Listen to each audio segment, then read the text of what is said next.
શહેરના માણેજા ખાતે અખિલ વિશ્વ ગાયત્રી પરિવાર 108 કુંડીય મહાયજ્ઞનું આયોજન કરવામાં આવી રહ્યું છે।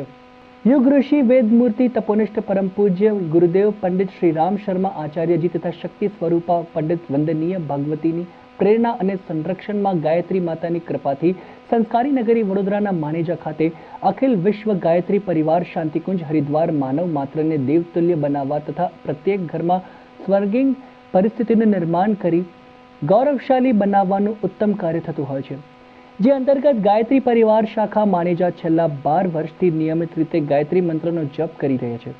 એ સાધનાની પૂર્ણાહુતિમાં 108 કુંડીય મહાયજ્ઞનું આયોજન કરવામાં આવ્યું છે। 108 કુંડીય ગાયત્રી મહાયજ્ઞમાં યુવા સંમેલન, મહિલા સંમેલન, ગર્ભોત્સવ સંસ્કાર, દીક્ષા સંસ્કાર, વિધારંભ સંસ્કાર જેવા અનેક કાર્યક્રમ કરતા હોય છે। માણેજા ગાયત્રી પરિવાર શાંતિકુંજ દ્વારા 108 કુંડીય મહાયજ્ઞમાં મોટી સંખ્યામાં મહિલાઓ તથા પુરુષો જોડાયા હતા। યુવાનોમાં રાષ્ટ્રભાવના પ્રેરિત કરાઈ શકાય, એમને રાષ્ટ્ર વિશેનો પ્રેમ કેવી રીતે જાગૃત કરી શકાય એનો એક મૂળ ઉદ્દેશ છે। સાથે સાથે આ સંસ્થાના સ્થાપક એ પણ એક સ્વતંત્ર સેનાની રહી ચૂકેલા પંડિત શ્રી રામ શર્મા આચાર્યજી હતા, એટલે એ રીતે આખા યુવાનોમાં કેવી રીતે એમાં પ્રેરણા ભરી શકાય એની સાથે સાથે શહેર વિસ્તારમાં અને આજુબાજુના ગામડા વિસ્તારમાં જે પણ લોકો આનાથી પ્રેરિત કરી શકાય એના મોટા ભાગરૂપે 3 દિવસનું આયોજન હોય અને આજે એનો અંતિમ દિવસ છે। અહીંયા 9 દિવસથી લગભગ 350 થી 400 સાધકોએ રોજ સવારે 3:30 થી 7 સુધી ગાયત્રી મંત્રના જાપ કરી અને એક ઉર્જા પેદા કરી છે। એટલે 9 દિવસનું આયોજનની પણ આજે પૂર્ણાહુતિ છે।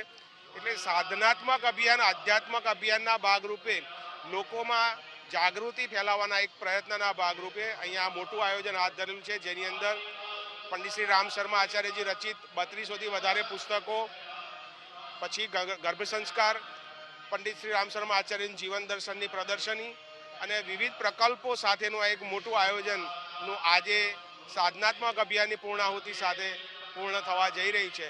એટલે આજે લગભગ 350 થી 400 સાધકો પણ એમના અભિયાન જે સાધના કરી છે એની પૂર્ણાહુતિ પણ કરશે। એવા એક મોટા આયોજન સાથે લગભગ દર વર્ષે દરેક જિલ્લા વાઇઝ આવા આયોજનો શાંતિકુંજ દ્વારા થતા હોય છે।